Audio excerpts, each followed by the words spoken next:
Right. We are going to move to the regular agenda, and I'm going to see if my fellow council members would be in favor of us moving item number 7 to item number 1, just in order to let some of these people go home and eat dinner if they would like to. So, do I? Without objection. Okay, all right. All right, we have a consensus on that, and so that we shall do. I will read the item. It is consideration and possible action to direct staff regarding the creation and adoption of a resolution declaring the city of Manvel, Texas, to be a pro-life city, and said resolution be presented to City Council at May 2nd, 2022 City Council meeting. This item was requested by Councilmember Davis. Councilmember Davis. Thank you, Mayor. I appreciate the opportunity to introduce this item and to share the reasonings for bringing it forward. So I wanted to bring this item forward for discussion and consideration based off of, yes, what has occurred recently in some of our meetings. It was not for any political gain. It was not for any self-serving motive or any politically self-serving motive, but I hope that my time on council has shown that everything that I've brought forward has been out of the sincerity of my heart because I truly believe in it, not to just serve some sort of idea that I have that might benefit myself. I want to thank everybody that was able to speak here tonight, regardless of what your beliefs were, and also everybody that signed the petition or sent in comments. Just want to dispel any notion that was mentioned during the comments. Regardless of what actions taken on this resolution tonight, it does not change the results of the permit and what occurred at the last meeting. And in addition to that, Mayor, this is drastically different than what the city of Alvin introduced and what they had discussions at for their meeting.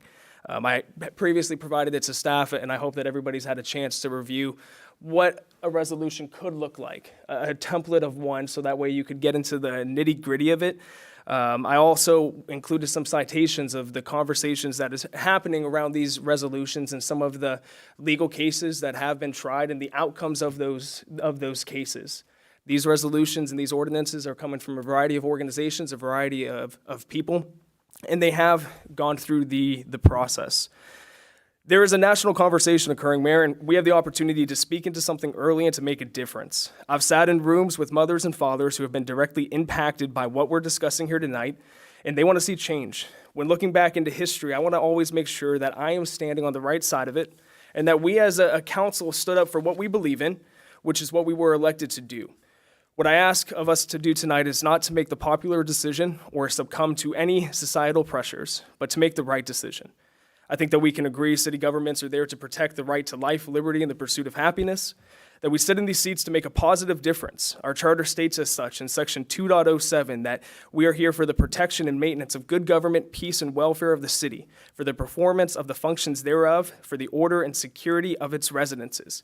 If we look at the founding document of America, it states, "We hold these truths to be self-evident, that all men are created equal," not born equal, but they are created equal.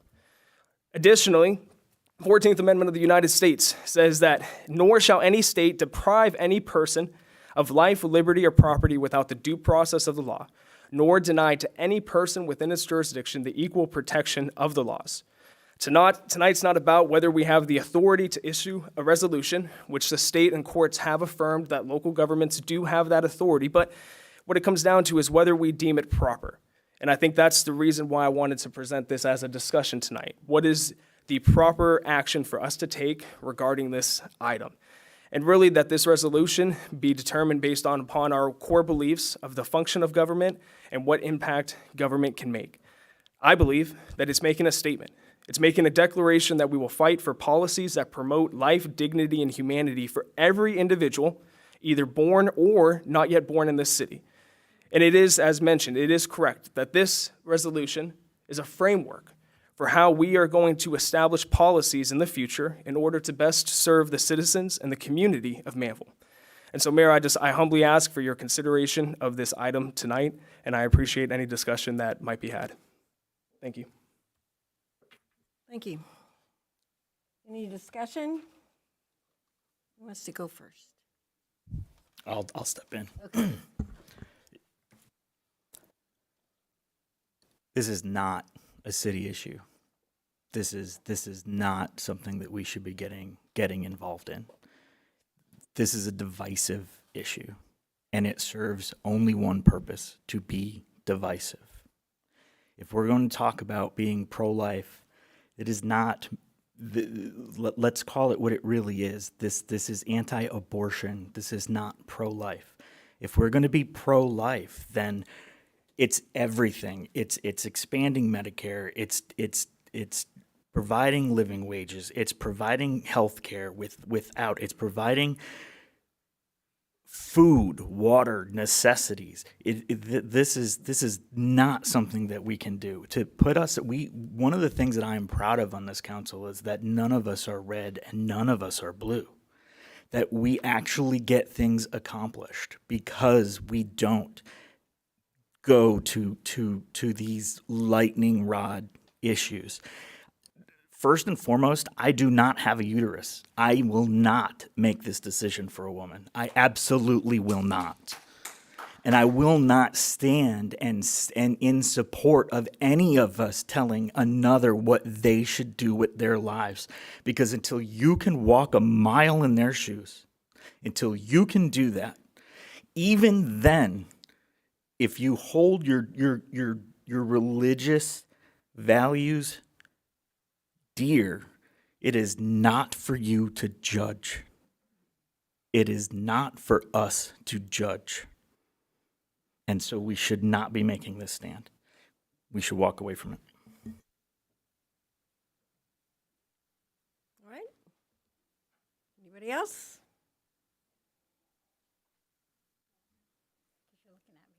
I am. This is not a local issue, and it never will be. This is, I'm very proud of my husband for sending in that email, although I should have read it all the way through. And but I did tell him if he felt you had to speak, go ahead and speak however you feel you're going to. I'm with Jason in that I've been on this council for 7, going on 8 years, and I will be done possibly soon. I have friends and colleagues and people on both sides of everything. I don't believe, and I will say it out loud to anybody who knows me, nobody's going to tell me who's to be friends with. And I will do everything, and I will vote everything for the greater good of all of us.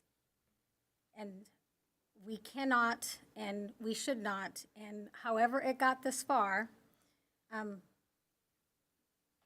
I definitely, Dan, want to believe that you want this for your own, for this is you. This is what you want to do. This is what you feel that we need to hear. And you put this here because this is what you really, really believe that this is what is going to keep us together. I can't agree with that, and I want to believe that. I don't. I think this is something, this is you, it's your personal way of thinking, and you want all of us to go this way. But it is not for the city to decide. It's not for we build roads. We're going to discuss a road for schools. We build schools. We build houses. We build parks. We have people screaming at us from all different ways to put infrastructure in and put pipes in the ground. We don't tell people how to live, and that is not anything. We are people. We don't get paid for this 40, 60 hours a week. We do this out of the goodness of our hearts, plan multi-million dollars in budgets, and we can't go down to telling people how to feel and how to choose these things and these heartbreaking things for themselves. I want to say that it's not that I'm for or against. I personally, it's not something that I would choose to do. I would not judge anybody who has to. I'm sure these decisions are very difficult for people who have to go through this. And I don't want to leave this table and people not understand that everything that I voted for, I stand by. Everything that I have talked about and said out loud, I am for, and I don't apologize for it. But everything I've done for the unification for this entire city. This will not be one of them. Thank you. Right. Dan. Thank you, Mayor. So just to follow up to the 2 comments that were made, and Mayor, make sure to address the chair while I do this, but this is a discussion item. This resolution is not coming from a place of judgment, regardless of what decisions we make in life, regardless of who we choose to love, where we go to church, what clothes we wear, what skin color we are. It's not out of a place of judgment. My religious beliefs say that we aren't to judge people in that manner. That we're to love people regardless of where they are. But government does have a role to play in this, nationally, state, and local, which has been reaffirmed on multiple occasions in a variety of different scenarios. We tell people how to live their lives, what they can and can't do. We tell them how fast they can drive on a road. We tell them how much percentage of floor space that they need to have dedicated to healthy food options if they're a local business owner. So we do have a role to play in this, and this is looking at what is the future of our city going to represent. And this is a fight for that.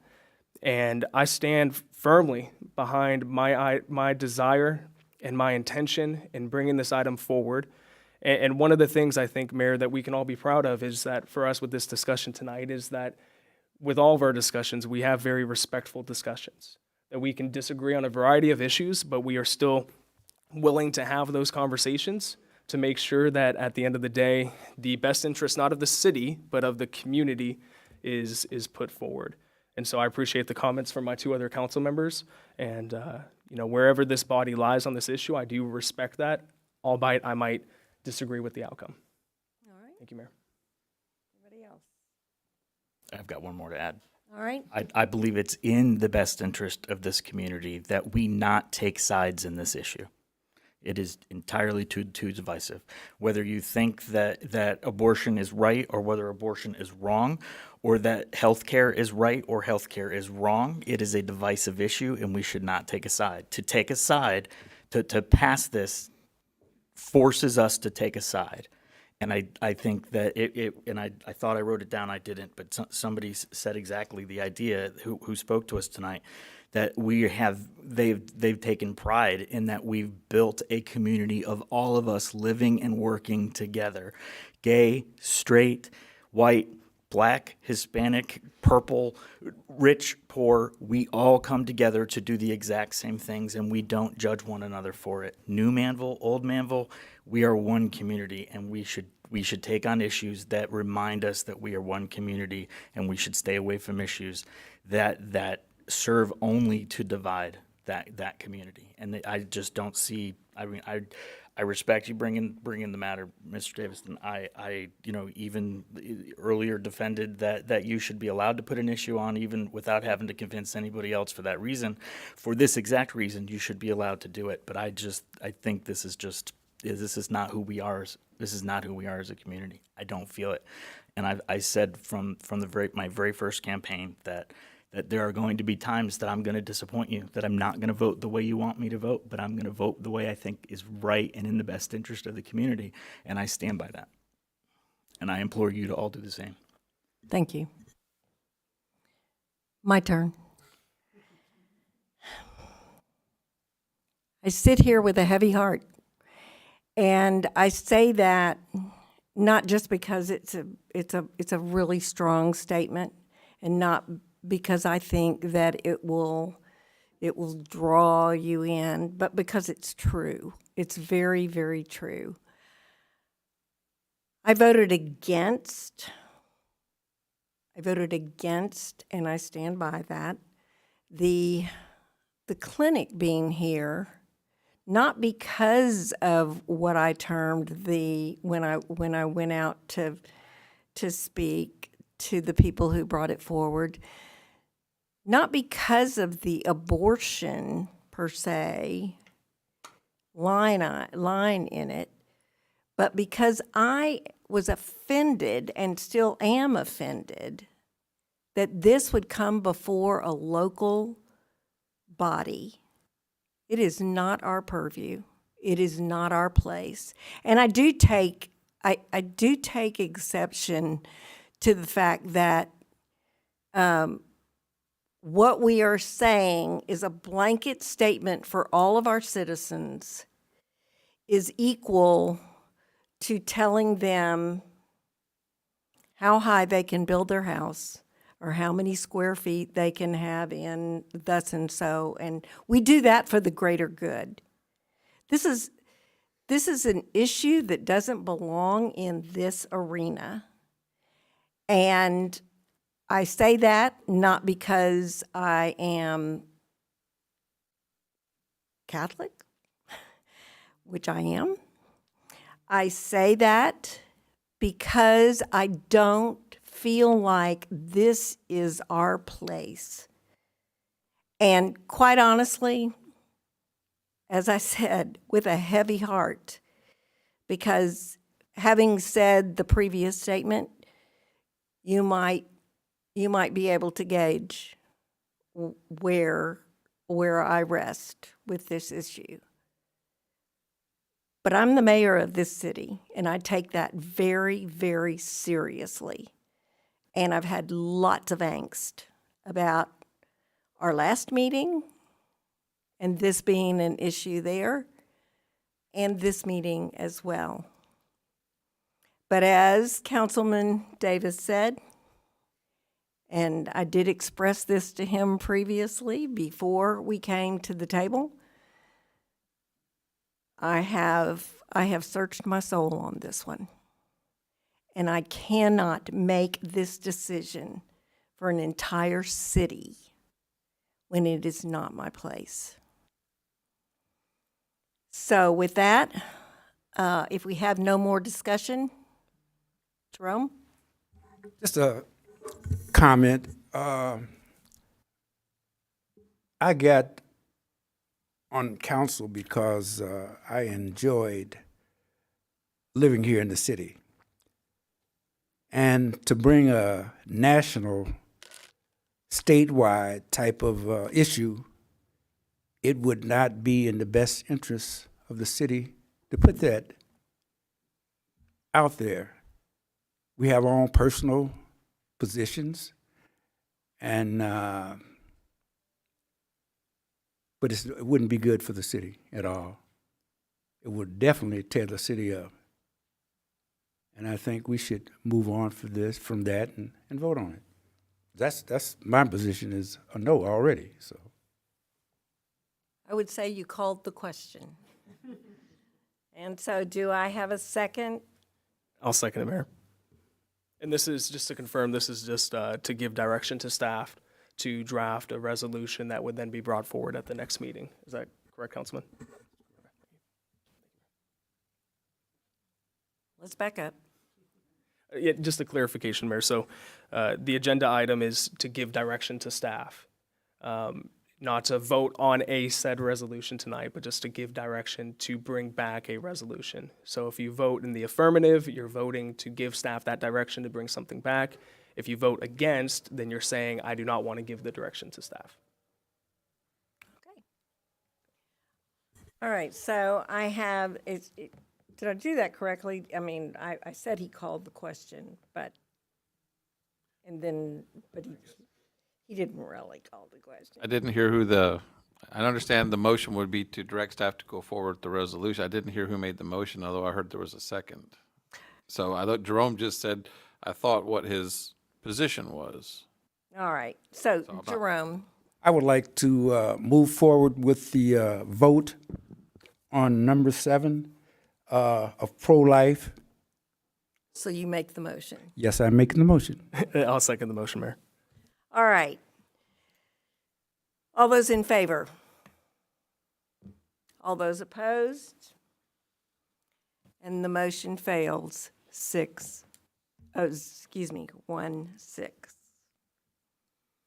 All right.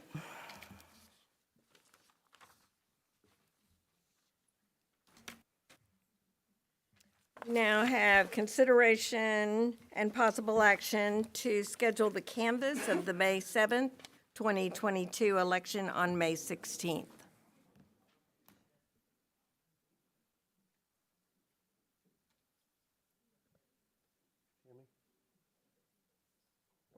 Tammy's going to address this.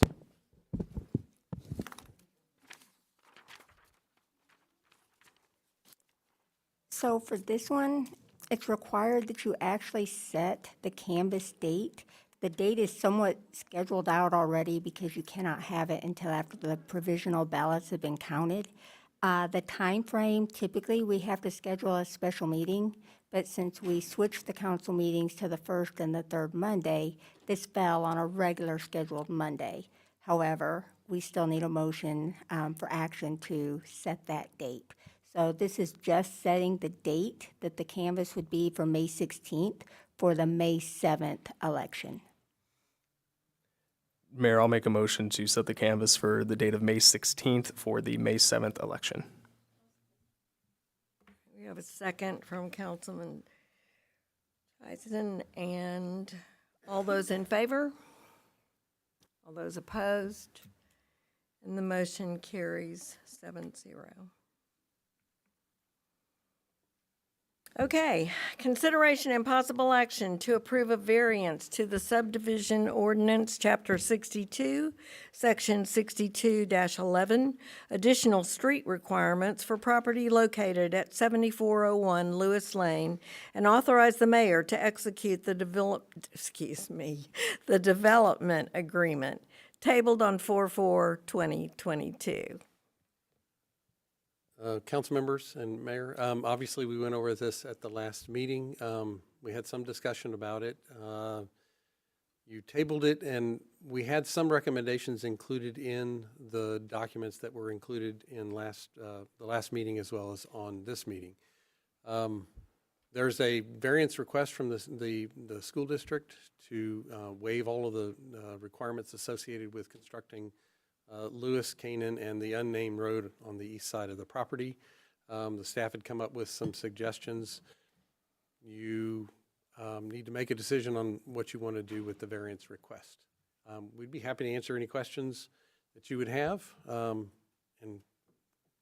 please provide some direction on what you would like to do. All right, So if I speak? yes. So I'd like to address everybody that came and spoke in favor of and make a couple things clear.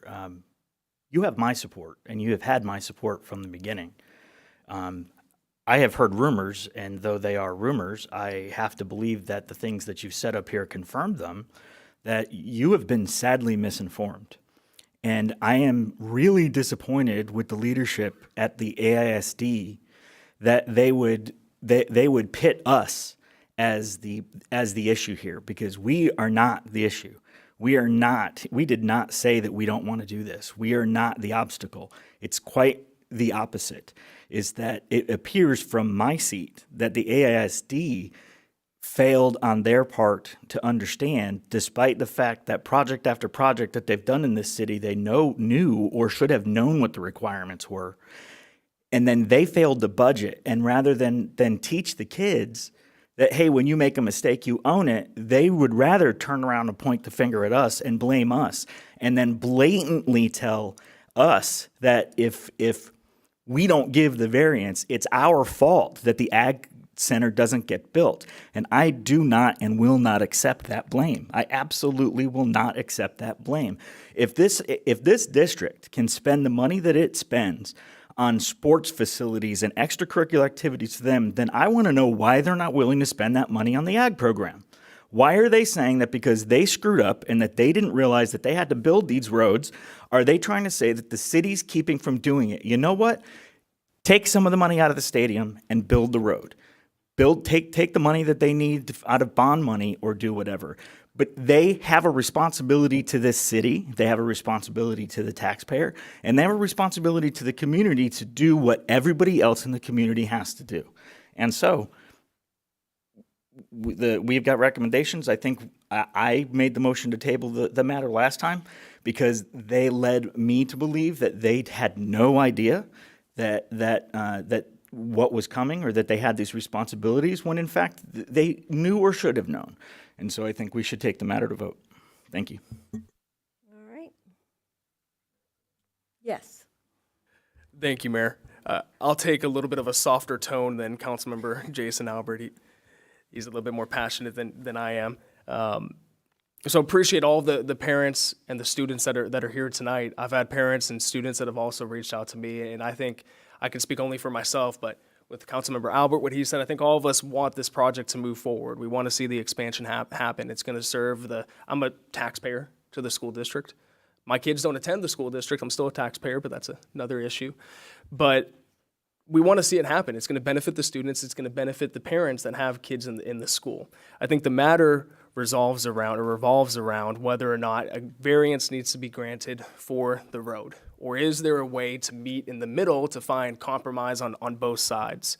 And so one question I'd like to ask of staff, just a clarification question. In reading the data sheet, I know that one, and this was a little bit different than what was presented at the last meeting, that in conversations between the last meeting and this meeting where we tabled it in order to give staff and Alvin ISD staff and leadership time to get together to work through a few things, it seemed as though one of the suggestions was the only road would be Lewis to build, and then the only condition that would trigger that road to be built for Lewis was whenever the next bond package is brought before the voters or is voted on, that the money for this road would be included in that bond package.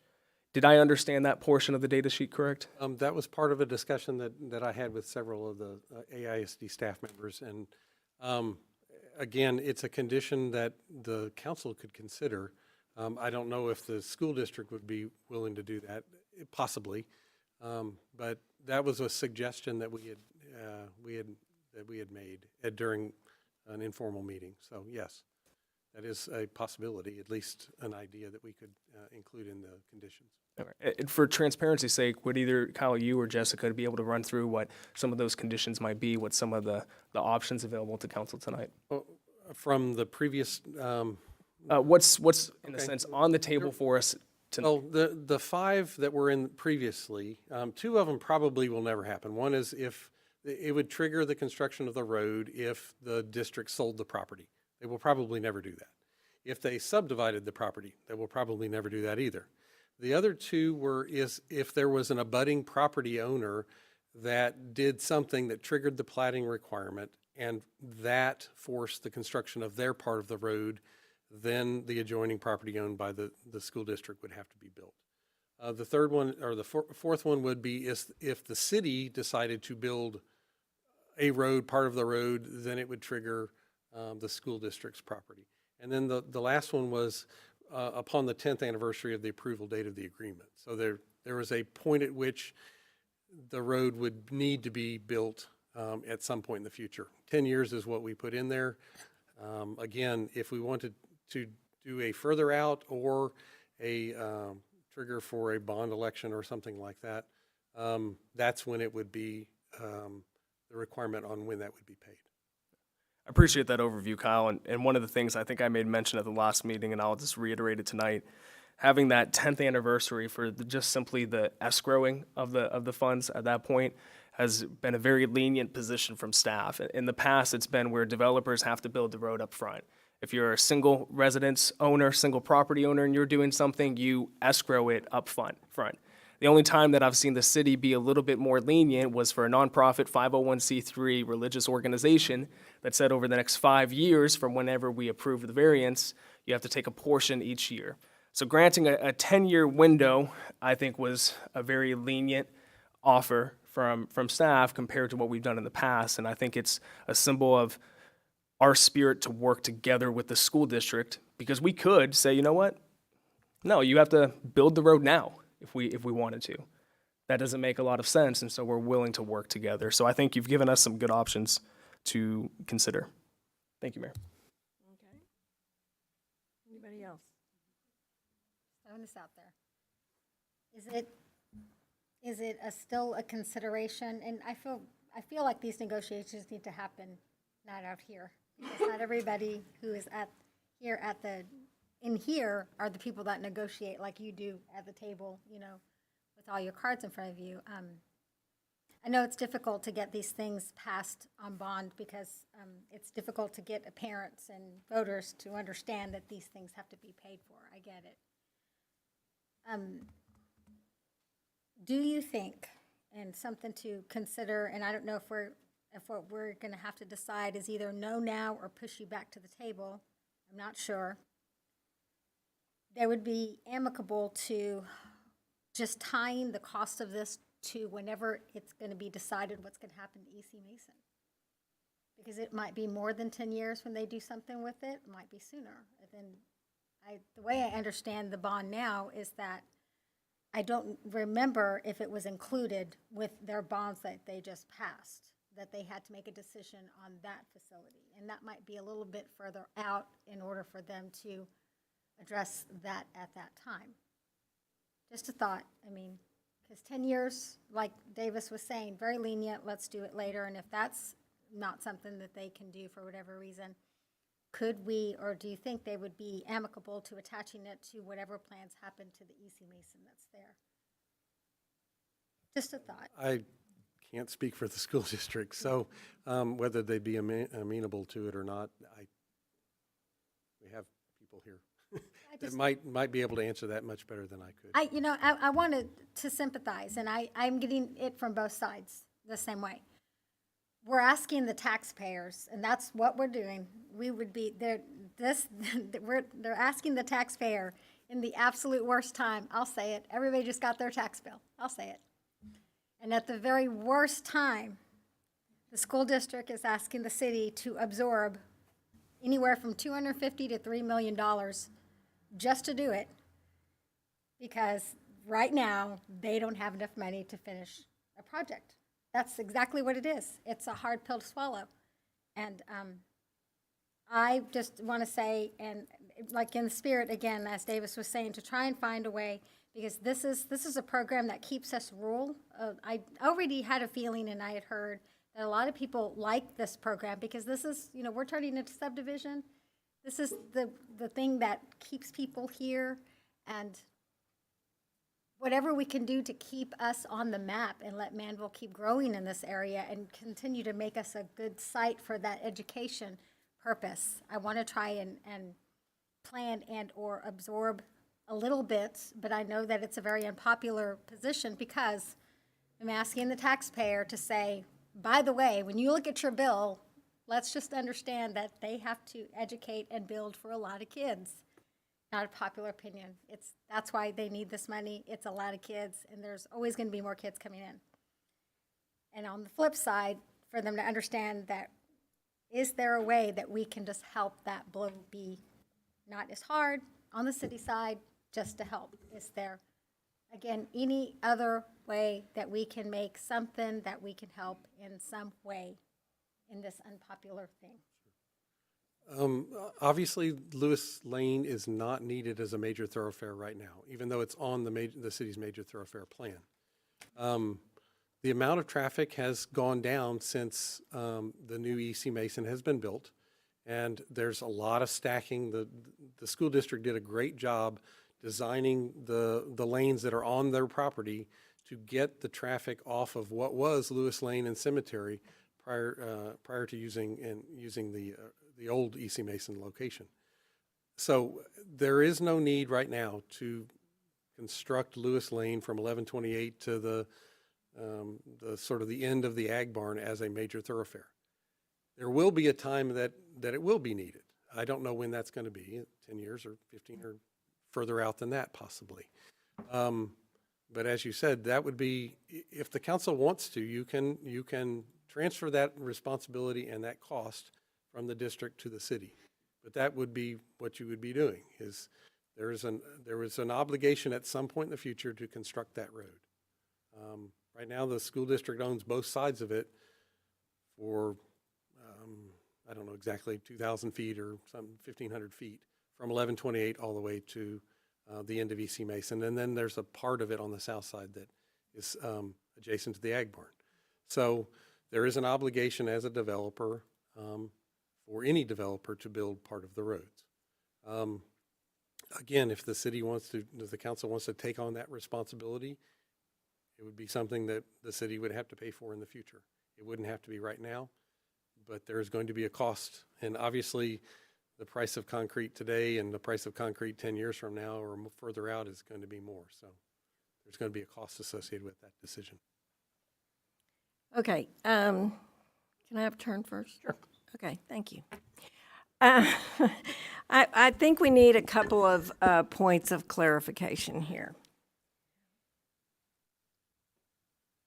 Is it impossible for the school district to go through, I'm just acting like I don't know anything.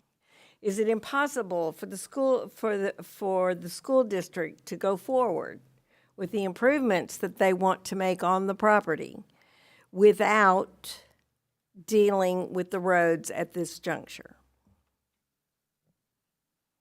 I think you need to address it. I don't know that you can just simply not take an action on it, because there is a requirement in the subdivision ordinance to build the roads. The variance request that the school district has put forward addresses that. Okay. So, I just I want it I don't mean to be clear. harsh, is if you don't take action to approve a variance, we're not going to approve a construction plan that doesn't include the roads, because the staff has to follow what the subdivision ordinance is. All right, and that needed to be made clear. Again, I understand. I just want it to be clear to everyone who's here and listening to this. Is there what are the ramifications of, I have been asked by a couple of people about making those particular roads asphalt roads. I understand what that means, but could you explain what happens then going forward?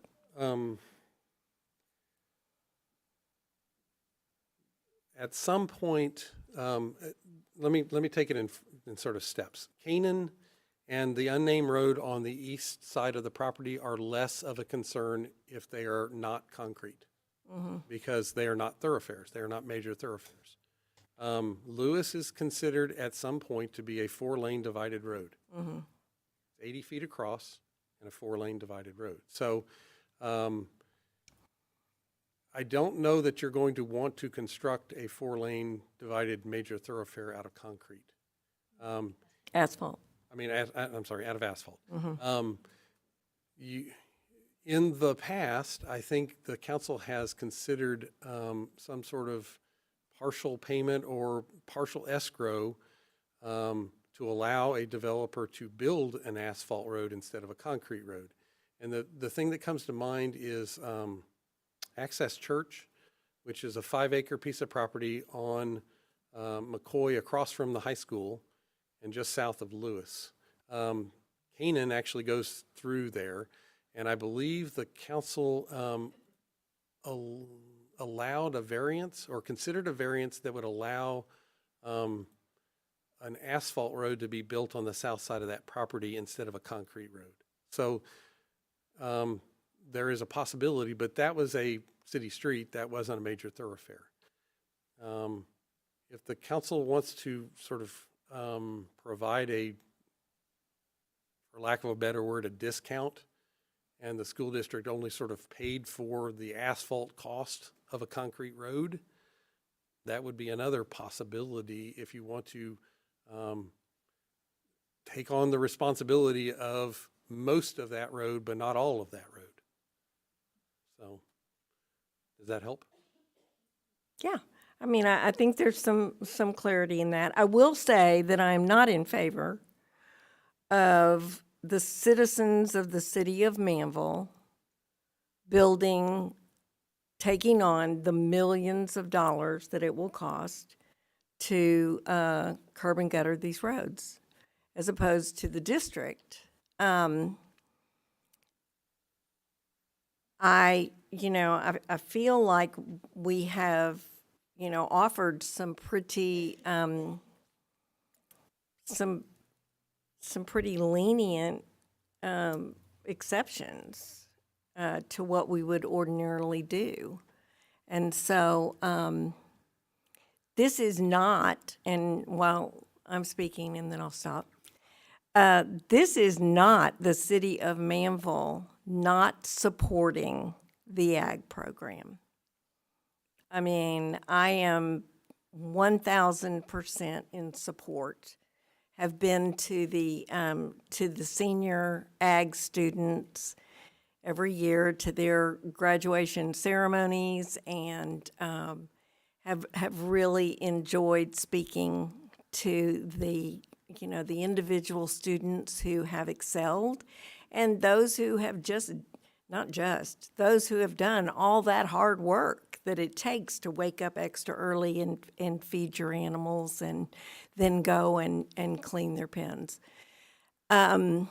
So this is not the city of Manvel against the ag program, and I want to make that very clear. This is the city of Manvel, a developing city, standing by their rules, and it's very hard to be a developing city.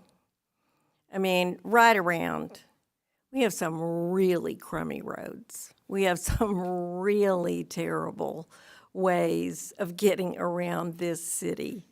And we plan to make that better. But that's why we have to have these agreements with our developers. So with that, Councilman Albert? All right. Thank you, Mayor, and thank you to the councilman. Just a question of clarification. What would be, if we were to require the road to be built today, what would be the cost based off of the linear feet for concrete curb and gutter? Kind of putting you guys on the spot here, and I apologize about See if that. we can come up with some. I know what the cost is of asphalt. It's like $127 per linear square foot, so I'm assuming concrete curb and gutter is more, but I just didn't know that number to do the math. Last year, we used $400 per linear foot for a 28-foot wide concrete curb and gutter road. That was the last escrow project that we had. How many linear feet is it, Jessica? For Lewis? Lewis is 1,381 feet, linear feet. Okay, so roughly $552,000 to do their portion of it, but of course, if you escrow, we say a 10-year anniversary, God knows what's going to happen from an inflation standpoint by then. The cost of materials, it could, most likely will, skyrocket and shoot up. So just wanted to kind of get a clear expectation for that. Mayor, I know we do have representatives from the school district. It seems like there's a general consensus tonight that there is going to be a granting of the variance, but with a development agreement that has specific conditions built into it. One of the conditions that I would be very interested in building in is a or condition, and the or being upon the next round of debt issuance, if it gets approved, having whatever the funding would be at that point in time, which if that's, I'm not sure when the school district's looking to issue its next round of debt. Let's say that's a year from now, then $600,000 or $700,000 be included in that for the road. I'd be interested in doing that. I'd also be interested in taking out those two conditions, Kyle, that you mentioned that would probably never happen. And then for the sake of compromising and working together, changing the 10th anniversary to the 15th year anniversary, so that way it gives the school district additional time for their financial forecast out. Because it seems, as I mentioned, Mayor, it seems like the general consensus is there is going to be an approval of the variance with conditions. So trying to find what those best conditions might be in order to kind of echo or increase the sentiment that's been expressed that we want this project to continue. Thank you, Mayor. Thank you. I need some clarification. So we're saying 10 years and Dan's asking for 15. Is that to build a road? Or can they build the ag barn tomorrow and then not have to do anything about this road for 10 or 15 years?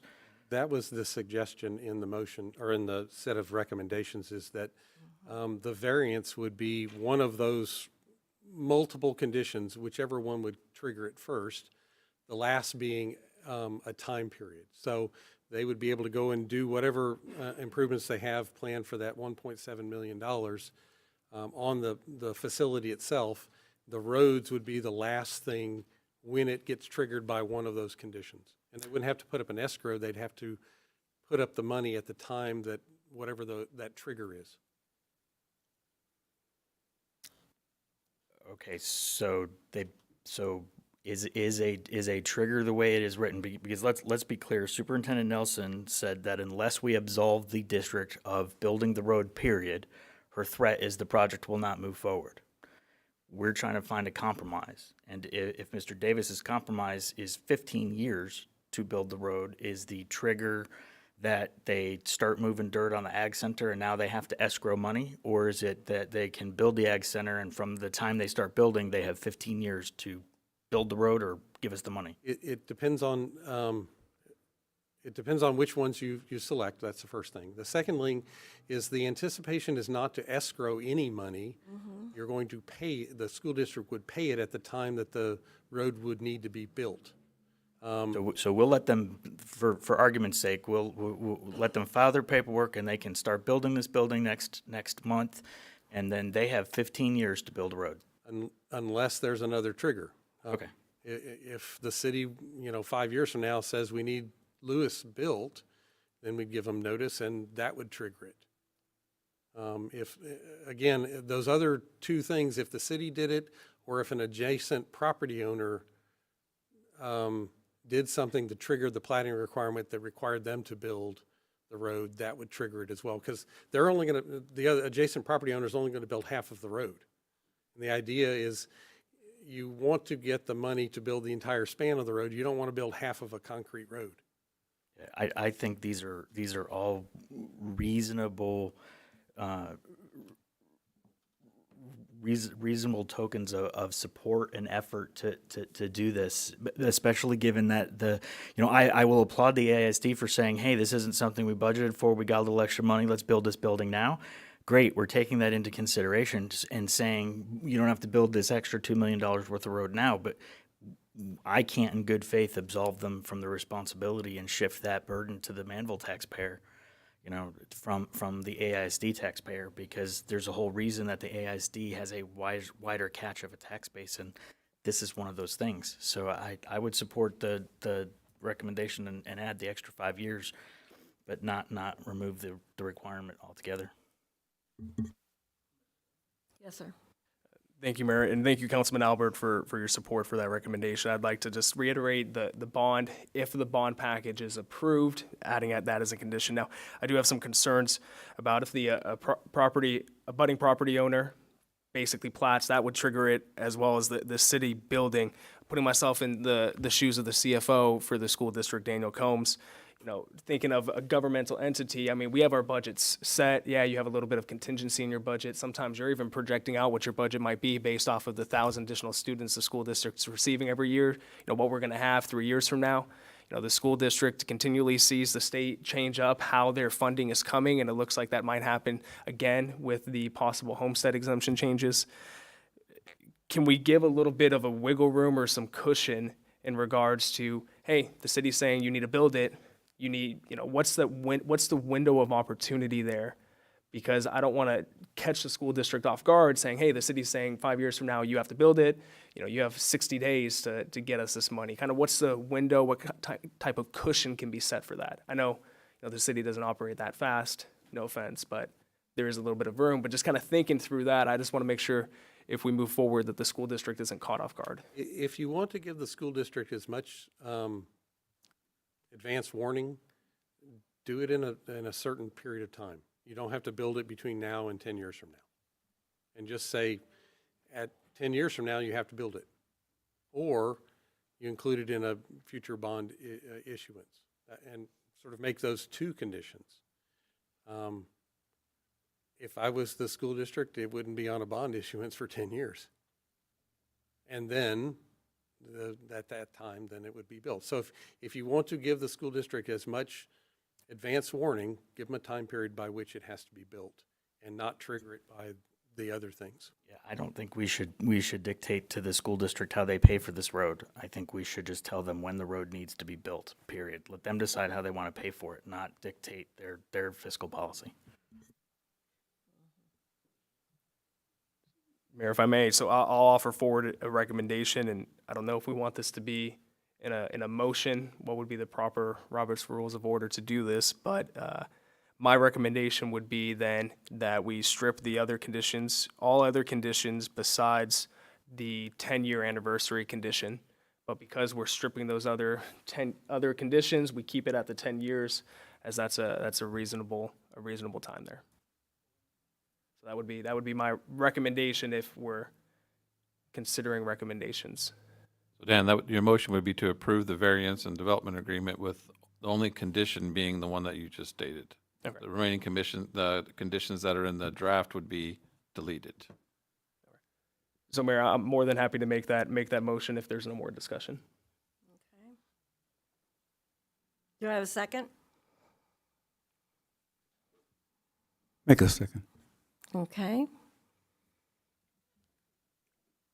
All those in favor of, and the triggers are out, right? There's one trigger in the motion is 10 years. Okay. Sure.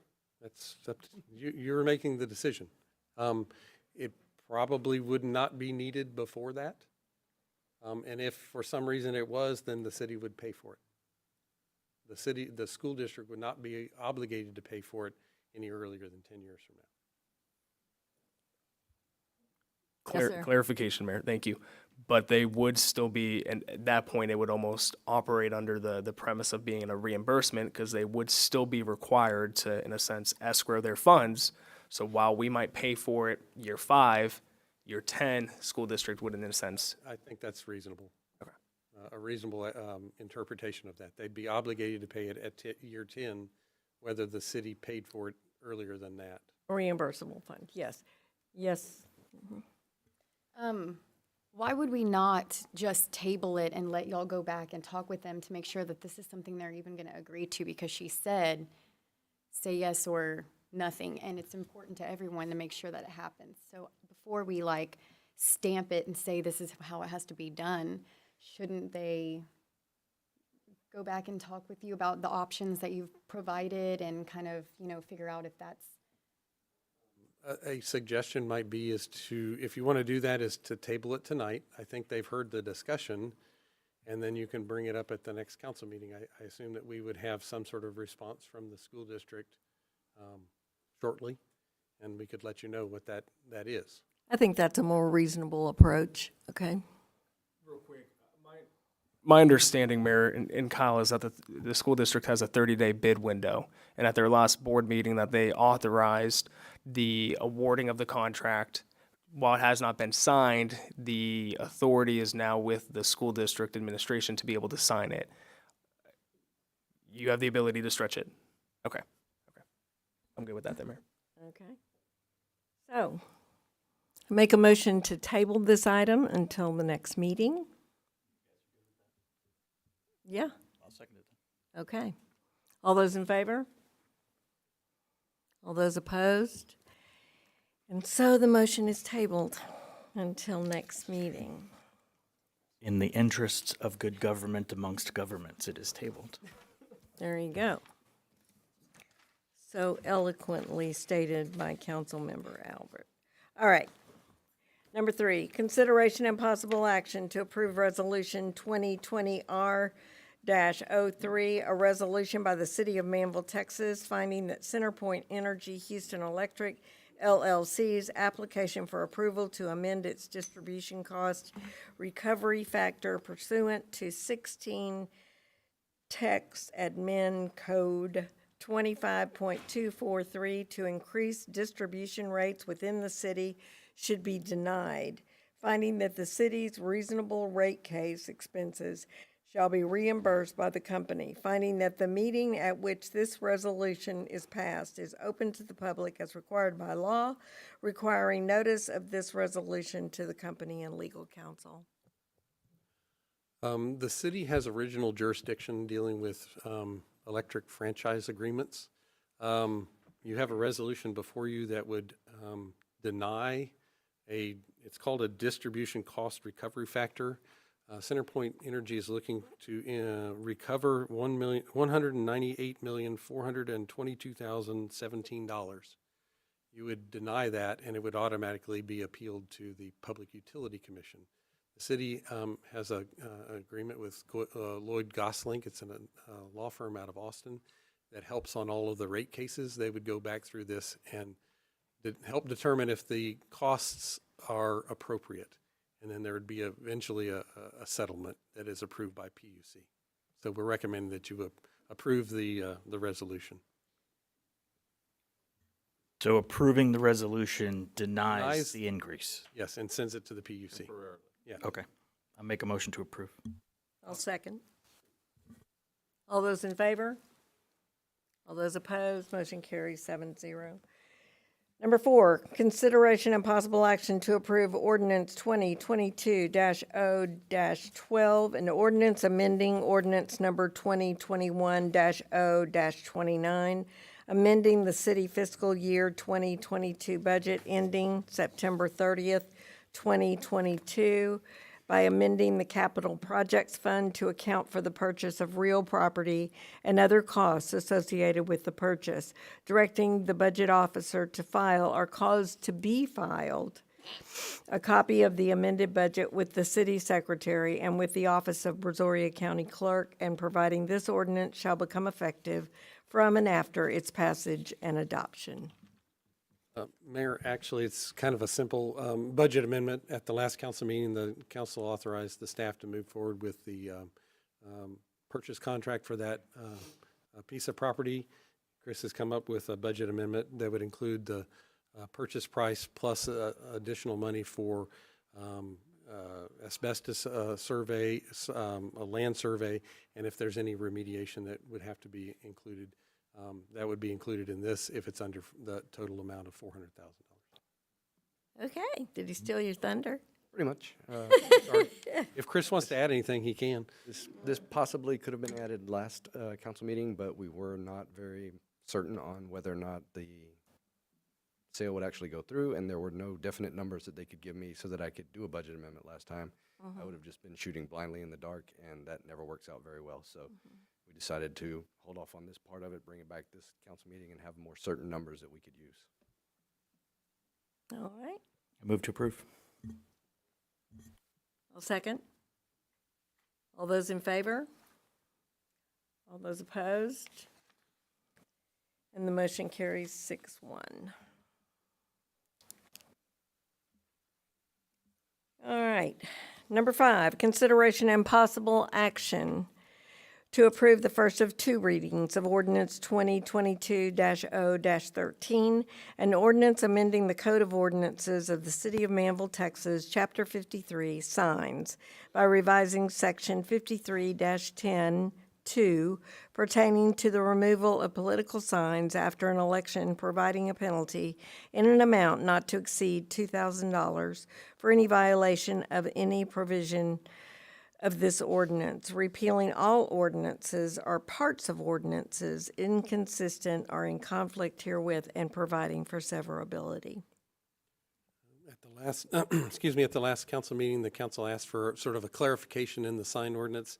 Bobby had come up with an excellent clarification, all included in a single sentence, that allows for political signs for candidates and runoffs to be to remain up until 10 days after the runoff election date. All right, do I have a motion to approve? Mayor, I'll make a motion to approve. I'll second. All those in favor? All those opposed? Motion carries 7-0. Nicely done, gentlemen. Yes. Consideration and possible action regarding application for an oil and gas drilling permit for Scout Well Number 1 RE Well, an oil and gas well located in Section 66 of HT and BRR Company Talmadge JS Survey, Abstract 560, Brazoria County, Texas, with state plane coordinates. Texas South Central Zone NAD 27 of X:3143814.3 and Y:616707.2, located in the city of Manvel, Texas. Mayor and council members, as Mr. Carroll said, this well has come before the council several times in the past. It's been approved. It's located sort of on the southwest corner of 288 Highway 6.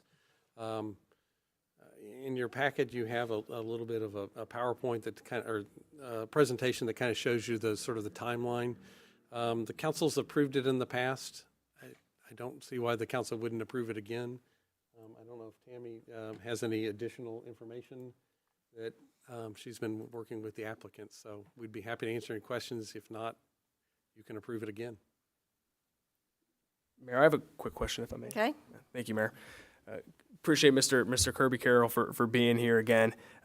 I voted against the waiving of the public notice, and that happened about 6 months ago. Would y'all be able to kind of enlighten us as to why there was a 6-month delay from when the public notice was waived until coming before us tonight? And why there isn't another need for a public notice because of that delay? Mr. Kirby will probably be the best one to explain that. However, they were having everything was in place, but their approval through the Railroad Commission, they finally got that. That's what was tying everything up.